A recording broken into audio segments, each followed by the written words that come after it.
जेबीर TV news, बातमीत सत्यता हीच आमची ओळख। आमदार प्रशांत बंब साहेब हे शिक्षकांवर आणि जिल्हा परिषद शाळांवर तुटून पडलेले आहेत। चांगली गोष्ट आहे, त्यांनी शिक्षणासाठी काम करावं। जिल्हा परिषद शाळा बंद पडत आहेत, त्या नव्याने त्यांनी उभारी घ्यावी आणि गोरगरिबांच्या लेकरांना मोफत शिक्षण मिळावं आणि तेही दर्जेदार मिळावे, यासाठी काम करावं। याच्यात आपली काही हरकत नाही। पण बंब साहेबाचं असं झालेलं आहे बघा की नेमकं जून जुलैमध्ये पावसाळी अधिवेशनाच्या आधी हे सुरू करतात। का सुरू करतात त्याचं कारण महत्त्वाचं आहे, ते सगळं सांगणार आहे मी। खरंच इथले शिक्षकही इतके प्रामाणिक आहेत का, किंवा त्याच्यातून काही चुकतात का, हे सगळंच पाहायचं आपल्याला। पण एक गोष्ट कायम लक्षात ठेवा, कुत्र्यांचा एक सीझन असतो बघा।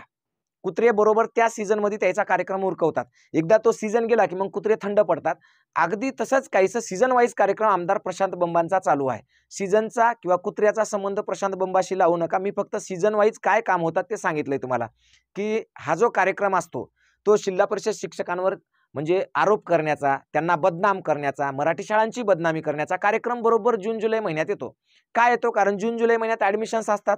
ॲडमिशन्स हे मराठी शाळेतले कमी व्हावे आणि इंग्रजी शाळेत जास्त व्हावे, हा साधा सोपा हिशोब आहे। त्या हिशोबामागचा अर्थकारण काय आहे, ते पैसे कोणाला जातात, त्याच्यामध्ये कोणाचं काय भलं होतं, कोणाचे उखळं पांढरे होतात। आणि आमदार प्रशांत बंब यांना जर जिल्हा परिषद शाळेची इतकी कीव आहे, जिल्हा परिषद शाळेतल्या शिक्षकांची इतकी कणव आहे, तर मायच्यान खोटं सांगत नाही। एक साधी गोष्ट सांगतो तुम्हाला, प्रशांत बंबांनी फक्त आणि फक्त एकच काम करावं, ते जर त्यांच्या हेतूशी प्रामाणिक असतील तर शाळेमध्ये शिक्षकांनी मोबाईल वापरू नये एवढा एक GR काढून दाखवा। त्याच्या बुडात दम असेल तर, स्पष्टपणे सांगतो आम्ही, त्याच्या बुडात दम असेल त्यांनी फक्त एक GR काढावा की शाळेमध्ये शिक्षकांनी मोबाईल वापरू नये। 15 वर्षापासून ते सत्य नाही, 100% मी असं स्पष्ट म्हणत नाही की इथला प्रत्येकच शिक्षक प्रामाणिक काम करतो। काही नीच आणि दलिंदर प्रवृत्तीचे शिक्षक सुद्धा आमच्या शिक्षकी पेशामध्ये आहेत, जे दलिंदर लोक हातात कधी खडू घेत नाहीत आणि मोठ्या शेकीने सांगतात की मी इतके वर्ष नोकरी केली पण हातात खडू घ्यायचं काम पडलं नाही। अशा लोकांच्या पेचकाडात लाथ घातली पाहिजे आणि याच्यासाठी सत्ता तुमच्याकडे आहे। 15 वर्ष झाली सत्ता आहे, अशा लोकांवर कारवाई करा, बडतर्फ करा, नोकरीतून काढून टाका।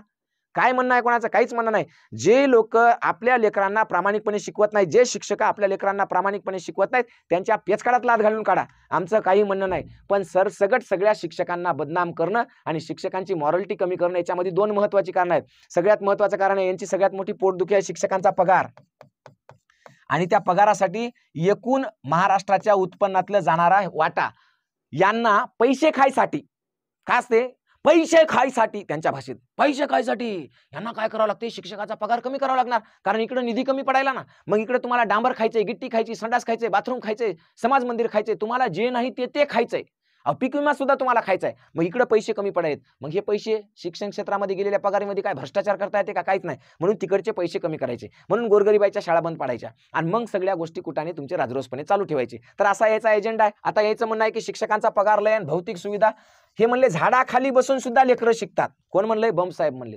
म्हणजे यांची अशी इच्छा आहे की शाळा कशा असो, मोडक्या तोडक्या, तिथं मुलींना बाथरूमला जायची व्यवस्था असो की नसो, मुलींना पाणी प्यायची व्यवस्था असो की नसो, त्या शाळेमध्ये गळक्या शाळा असो, वरून पत्रातून पाणी, काही बी असो, फक्त लेकरं शिकले पाहिजे।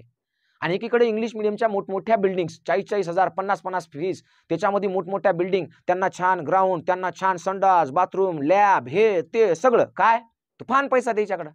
आणि एकीकडे आमच्या शाळा मोडक्या, पत्राच्या, गळक्या, संडास नाही, बाथरूम नाही, प्यायच्या पाण्याची सोय नाही, काहीच नाही, वर्गामध्ये बेंच नाहीत, बसायला काय नाही। यायला लाज वाटायला पाहिजे। एक गोष्ट सांगतो तुम्हाला, 2024-2025 शाळा सुरू होते जून महिन्यामध्ये। कधी सुरू होते?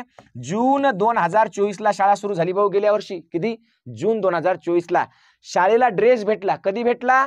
मे 2025ला शाळेला ड्रेस भेटला, मे 1 मेला। म्हणजे 1 वर्ष पूर्ण संपून गेलं लेकरायचं। जूनला शाळा सुरू झाली 2024ला आणि 1 मे 2025ला ड्रेस भेटला।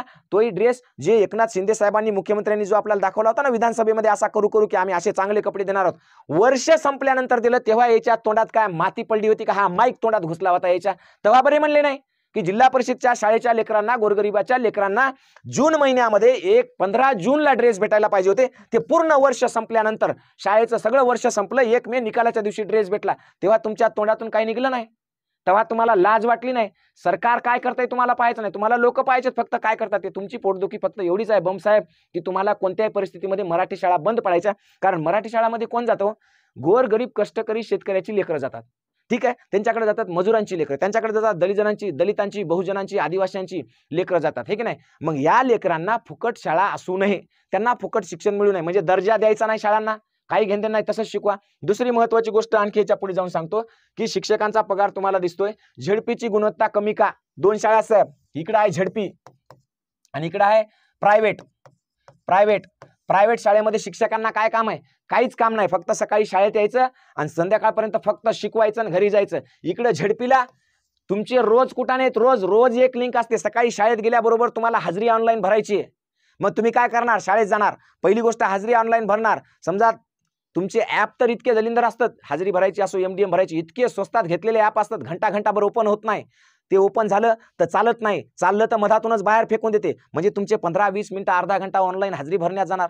मग हजेरी भरता लेकर येणार, सर तुम्ही काल गणित दिले होते तपासा. मास्तर म्हणा गबस रे. नाही तर तुमचं कसं असते माहिती आहे का? जर आज तुम्ही शालेय पोषण आहार MDMचं ॲप आहे, त्याच्यामध्ये जर तुम्ही दररोजचं भरलं नाही तर तुम्हाला भत्ता मिळत नाही, इंधन भत्ता नाही आणि कोणताच भत्ता नाही. मग त्या मास्तरनं पगार कुठून द्यायची? त्यानं ते कुठून आणायचं सामान, कुठून काय करायचं? मग हे रोज भरावं लागणार. मग त्याला अर्धा घंटा लागो, 1 घंटा लागो. पोरग किती आहेत ते तुमचं ते प्रमाण तर तुम्हाला सांगायचं कामच नाही. मागच्या व्हिडिओमध्ये प्रमाण सांगितलेलं आहे. मग 1-1 ग्राम, अर्धा ग्राम, 0.005 ग्राम, 0.33 ग्राम हे ऑनलाईन कामं. तुमचं पत्र येते, मेरा मिट्टी मेरा देश, अशी माती हातात घ्यायची आणि त्याचा फोटो काढायचा आणि मग ते अपलोड करायचा लिंकवर. आणि मग अपलोड करताना काय म्हणते माहितीये का ते साईट? ती म्हणते की हा फोटो फक्त 200 KB आत पाहिजे. कशात पाहिजे? 200 KB आत. विद्यार्थ्यांना सोबत घेऊन फोटो शेतात जाऊन माती काढून अपलोड करायचा आहे. म्हणजे विद्यार्थी घ्या, शेतात जा, ते फोटो काढा, मग त्या फोटोला एडिट करा, त्याचं काय करा, रेझोल्युशन कमी करा, त्याला 200 KB आणा आणि मग अपलोडिंगला टाका. तुमच्या बापानं शिकवलं होतं का हे आम्हाला? याच्यासाठी आम्ही नोकऱ्या करतो शाळेमध्ये. लाजा वाटल्या पाहिजे तुम्हाला. तुमचं मुख्यमंत्र्याचं पत्र येतं, सगळ्याच्या हातात असा फोटो घ्यायचा आणि पत्र वाचन करताना फोटो अपलोड करा. याच्यासाठी आम्हाला शिक्षक केलंय आणि याच्यातून लेकरं शिकणार आहेत. अरे लाजा वाटू द्या तुमच्या जीवाला. या ऑनलाईनचे कामं बंद करा. एकच सोपा साधा इलाज सांगतो तुम्हाला, फक्त आणि फक्त मोबाईल बंदी घाला शिक्षकावर. शाळेत मोबाईल नसावा, ऑनलाईनचं कोणतंही काम नसावं, संपला विषय. तुम्हाला दर महिन्याला ऑनलाईनला MDM भरावं लागतं, पुन्हा 4 कागद भरून 5-5 प्रतिमध्ये तुम्हाला ते बी द्यावं लागतं. लाजा जीवाला जर असं त्या शिक्षकांना काम करू देत नाही, मग गुणवत्ता का कमी होणार नाही हो? इकडे लेकरं कोणते येतं? सगळे क्रीम लेकरं, पैसेवाल्याचे, मस्त टामटीम, घरात सुशिक्षित आई वडील ज्याच्याकडे 40-50 हजार रुपये महिन्याला भरू शकतात, असे सगळ्या मायबापाची लेकरं. त्याला असं वाटतं की जिल्हा परिषद शाळेमध्ये हे असे भुकतात. जून जुलैमध्ये भुकलं की त्याला वाटतं जिल्हा परिषद शाळेत काय नाही. हे सगळे क्रीम लेकरं कुठे जातात? इंग्लिश मिडियमच्या शाळेमध्ये जातात. त्यांचे आई वडील त्यांना सूट बूट, कपडे लत्ते, वह्या, पेन्सिली, पेन. आमचे कपडे 1 जूनचे भेटतात, 1 मेला पुढच्या वर्षी. कशी गुणवत्ता राहील चांगली शाळेत? म्हणजे गोरगरिबांचे, ज्यांच्या घरात आईवडील शेतकरी आहेत, कष्टकरी आहेत, अडाणी आहेत, ज्यांच्याकडे अभ्यासाची कोणती सुविधा नाही, घरी लाईट असो नसो, पत्राचं घर कसं आहे, त्या सगळ्या गोरगरिबांची लेकरं जिल्हा परिषदमध्ये. तरी सुद्धा जिल्हा परिषदची लेकरं जगात नंबर 1 आहेत. आता या वर्षीचा रिझल्ट घ्या, इंटरनॅशनल एक्झाम मध्ये भारतातला मुलगा जगात 10व्या नंबरला आला. तो जिल्हा परिषद शाळेचा आहे, इंग्लिश मिडियमचा एकही नाही. ते आपला अविनाश पोपळगट सेनगावचा लागलेला, जगातल्या परीक्षेमध्ये पहिला नंबर आला, सेनगावच्या जिल्हा परिषद शाळेतला आहे. इंग्लिश मिडियमचा काय येत नाही हो?